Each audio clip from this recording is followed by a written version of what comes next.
Picks that he was able to do it on. He hovers it a lot. People love it. They respect it. Owner's seen here. Oh, they're flashing in. Unipon, he is going to have to flash out as Owner's going in for the kill. That is just barely going to be enough for first blood. This hook is perfect because Keria knows they have Cryo on the lane, and there's an easy follow-up gank opportunity for Owner. If it goes awry or if DFM show more respect. Yaharong's just dead. Faker going to take him out. Looks like the Ignite was ticking there as Keria, with a casual level 2 roam to the mid lane, is going to help out with that. But this time, DFM, they're going to get their revenge as they set up a nice little gank brush. The good news for DFM fans is that the kill onto Gumayusi means that it does give Ezreal a little bit more of a free time here. As Faker sets it up. Hashtag just Faker things. Keria's here. Yep. Chains land. He's a very confident young player, and generally he doesn't make too many mistakes, but if he does make them, they'll look like that. You know, he's like, no, I can just do whatever I want. And yeah, gets punished for it. So really nice response out of the side of DFM. You gotta get something going when already 200 making it happen, and a counter gank could come in here as Keria's gonna get stunned up. Do they have the damage? Yes, they do. Steel able to pick that one up as now DFM will strike back in a big way. They're looking for the hook potentially from Steel. He's just gonna get over the wall, of course. Cosplaying the Pike here, as they will get away. This is a really nice read. Harp is sticking around a little bit too much, and one more auto will do it. That's just going to be the grenade that comes in, but immediately Guma's going to go down as well. So, with the root coming in, that's the Viego stealing Jin's body. They're looking for more, and Unipon is going to pick up yet another kill. DFM to the game state. T1 still have a slight lead. Some of that is due to Zeus having fun on just Jace versus a melee champ. Heavy having a little bit of trouble, but now they're looking for their own kind of revenge as very nicely kidnapped into the back there. Steel once again looking for more, but the flash knockback from Zeus might be enough. They're still flashing onto him, as will it be enough damage? One more Haymaker could have done it, but it's not enough. Zeus will live. And they decide to lock in set, play around the CC setup here. And it has been Steel who's been the glue of this team together, making the early plays, and all eyes were going to be on him. He's going to be the most impactful player in this game for DFM if they can actually control the early parts of it, and that has been the case. Not a successful kill, but a successful gank. Flashing in, he's going for blood. Harp is going to try to flash away with that W, but it's enough damage back on the Gumayusi. Unipon hits level 6 and does punish him. Here is Owner, and another Bone Spear should be enough. The knockup comes in, and Owner will dominate there. He has been the most dominant Rift Herald team. And this is what we missed while we were having the action down on the bottom side, by the way. Started out as a 1v1. Faker was getting aggressive here on the Yaharong, who does just barely go down.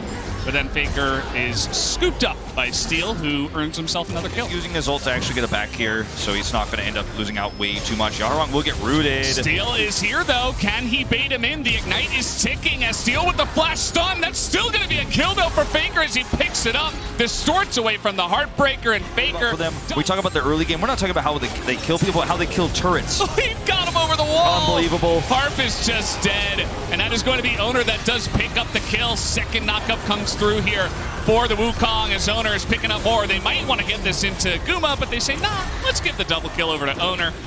And, you know, some of the CS differences as well, very noticeable. Still a huge one in the top side, but also Gumayusi with a very nice lead in the bottom lane. Will we see another Bone Spear hit? They're going for Harp. He's just so squishy, but Unipon is fighting back. The heal comes through. The stun is going to be flashed away, but Harp will be taken out by Keria. And now Unipon is all alone, but they're not going to, or will they? Bone Spear considered, and Keria just goes down. Unipon laughs at him and just takes a kill for himself. He has Prowler's Claw. He's thinking he could actually burst him down there. It has enough damage, but unfortunately it's an Ezreal. Unipon doesn't miss his skill shots there at basically point-blank range. Is able to take him out. In fact, if Gumayusi's back there was somewhat disrespectful, he gets caught there. He dies too. Unipon is going to pick up some much-needed extra gold. Unipon, I'm not sure about this one. You have red buff on you, and Owner that so far. I mean, when you look at the top side, it's been so interesting because this tournament, hold that thought, Gumayusi very far forward. He's in a lot of trouble, and with this teleport coming in, well, he will be able to flash away from it as Evie is looking for a bit more. He will ult the clone. Fooled this time, I suppose, as the Bone Spear is going to come through. And now we open up for Guma. That's one snipe. Looking for the second. He should be able to hit. No, he hits Udapon, actually, so not going to be quite enough damage, and the rest of them will get away. This is an extreme poor macro call as well from DFM to try to force this fight here. For the first time, DFM a little bit of vision bottom side, but the Drake's not up for 3 minutes. It's not relevant vision. And this is why I said DFM is not so great at controlling vision around objectives. The steal will get rooted. Oh boy. Faker is getting pretty low, but he knows that they do not have enough damage to take him down. Keria is able to get on in there, but this last second shield comes through and Steel will just barely survive. Oh no, we should back there! And, well, Gale Force is just going to take him out. He knew that, you know, he was just a little bit too slow. Not quite able to get away from that one. How many times Balance tonight? Oh no, Evie's in trouble. How many times we watch somebody barely survive and then back in a bad place? Yaharon able to root him up. Who's trapped in here with who, though? It is 3v1, so it is Owner absolutely trapped in. And he will be taken down in front of all three of them.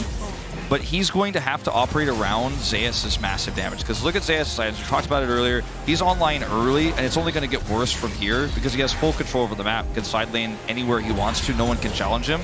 Faker in a bit of trouble here. The chains are going to land, and that is going to be enough. He's got Guma here with him, and Guma will secure that kill for himself.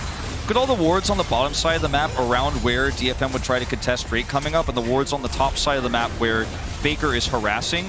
And he just knows there are juicy targets he could blow up here. They don't even have an Umbral Glaive this game. They're just doing it with straight control wards and sweepers to actually push this through.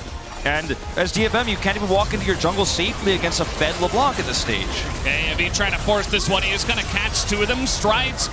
Breaks their stride, rather. And strides their break as well.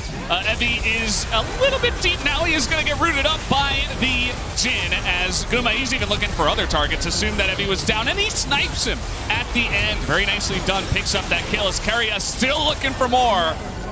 As T1, they're having a lot of fun in this game. Really just going for every single target that they can find.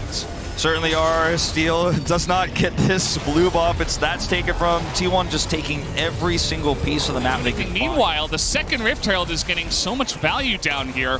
So much extra gold on the map that's just being given over to T1 basically for free. They were not in position to handle that push, and now T1 are looking at a 10,000 gold lead, and they're just kind of rolling over them here in the middle of the map as Harp. Will he get sniped on the backside here? He does have, ooh, he nearly did on the backside of that one, but Udapon is going to be executed by Keria. Notice that when Harp was there and caught, Keria didn't even bone spear him because he's like, I don't need to actually hook this guy. Like, he's going to die. It doesn't matter.